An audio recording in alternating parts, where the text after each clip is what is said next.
Hi, my name is Dr. Richard Mata, and I would like to demonstrate to you how I explain dengue fever in a patient, especially when the patient was newly admitted and is inside a hospital, and of course the patient is worried, the members of the family are worried. So how do I explain dengue fever in a very simple way, so that their worries will decrease, and at the same time I will be able to teach them what to monitor so that the severity will be prevented. So I get a piece of paper, and this is what I do. So for example, this is the piece of paper. So I ask them if the fever, for example, the fever started on a Sunday. So I'll write here Sunday, and then I say Sunday plus 6 days. So what is Sunday plus 6 days? The answer is Saturday. So that's the first thing that I do. And then I say, because in dengue fever, it's like you're a cellophane, plastic cellophane with water in it, and it has holes in it. What does it happen if there are holes in a cellophane with water? Of course, the water will leak out. So what I'm trying to say is that the blood vessel, for example, this is the blood vessel of a dengue patient, it has holes in it. That's what we call plasma leakage. The blood vessel has holes in it. So because platelets are very small in sizes, it goes out through those holes. So that's what comes out, the platelets. So the reason why the platelets decreases is because the blood vessel has holes. It's like your holes has thousands of pinpoint holes everywhere, all over the body. So imagine that the platelets are going out. The second thing that comes out from those holes is the water. So there are two things that goes out through these holes, tiny holes, the platelets and the water. Now these holes here will just disappear by itself on a specific time. What time would that be? It will disappear on day 6, on the 6th day. So if the patient develops fever on a Sunday, the holes is estimated to disappear on a Saturday. So why 6 days? Well, it's the normal healing time of a patient. Say for example, you have a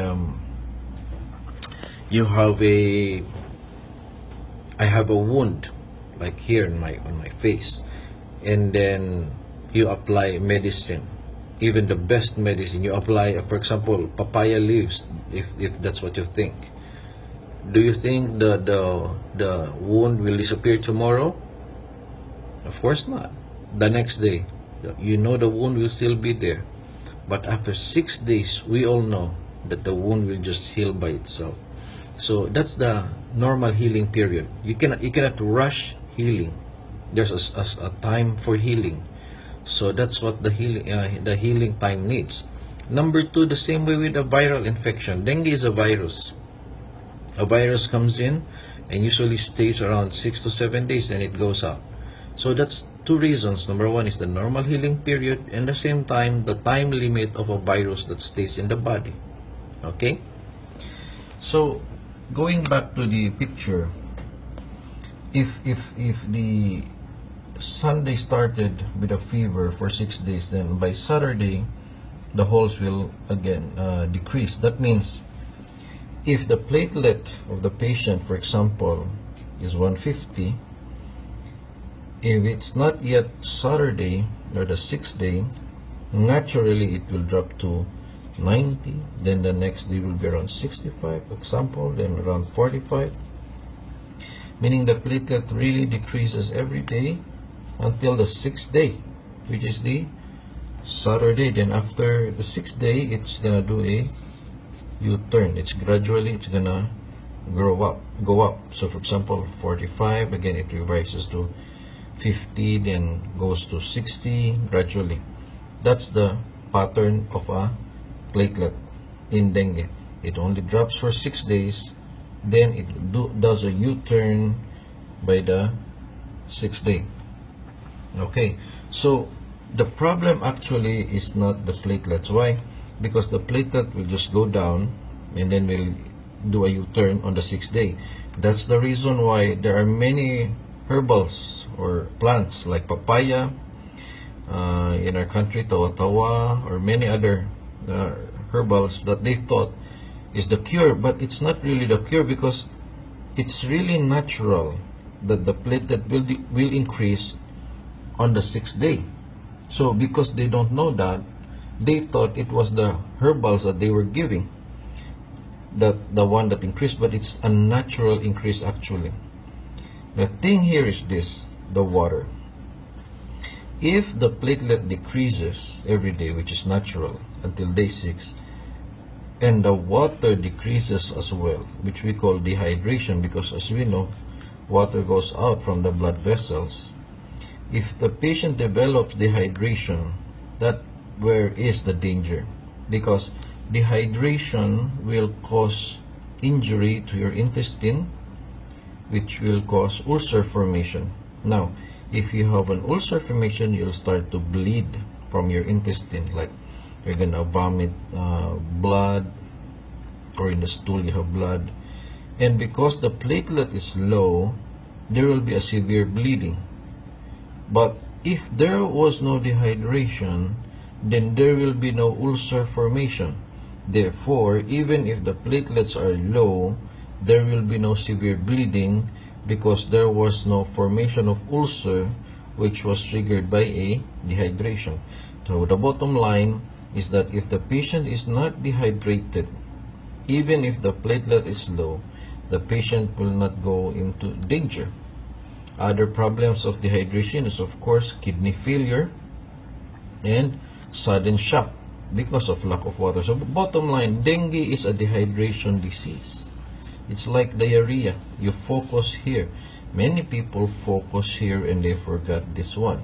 That's why many people die of dengue fever. Now, you may ask, how will I know if I'm dehydrated or not?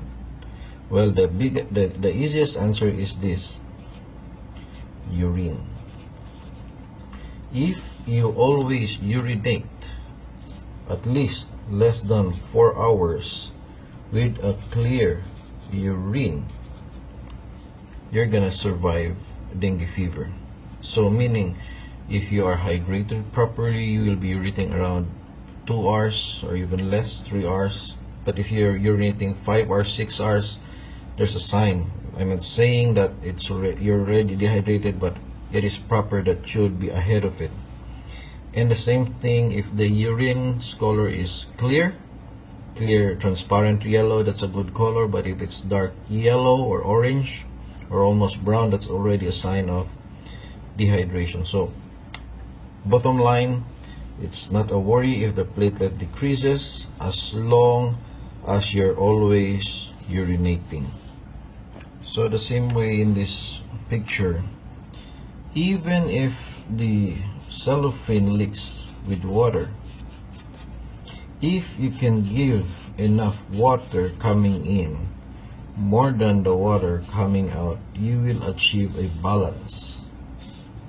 But if the water that comes out is lesser than the water that comes in, the level of water will go here until the cellophane collapses.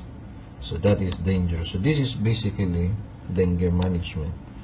Water goes in should be more than the water that goes out, which with a proof that the patient will always urinate. That's dengue fever management. Okay, with that, thank you very much.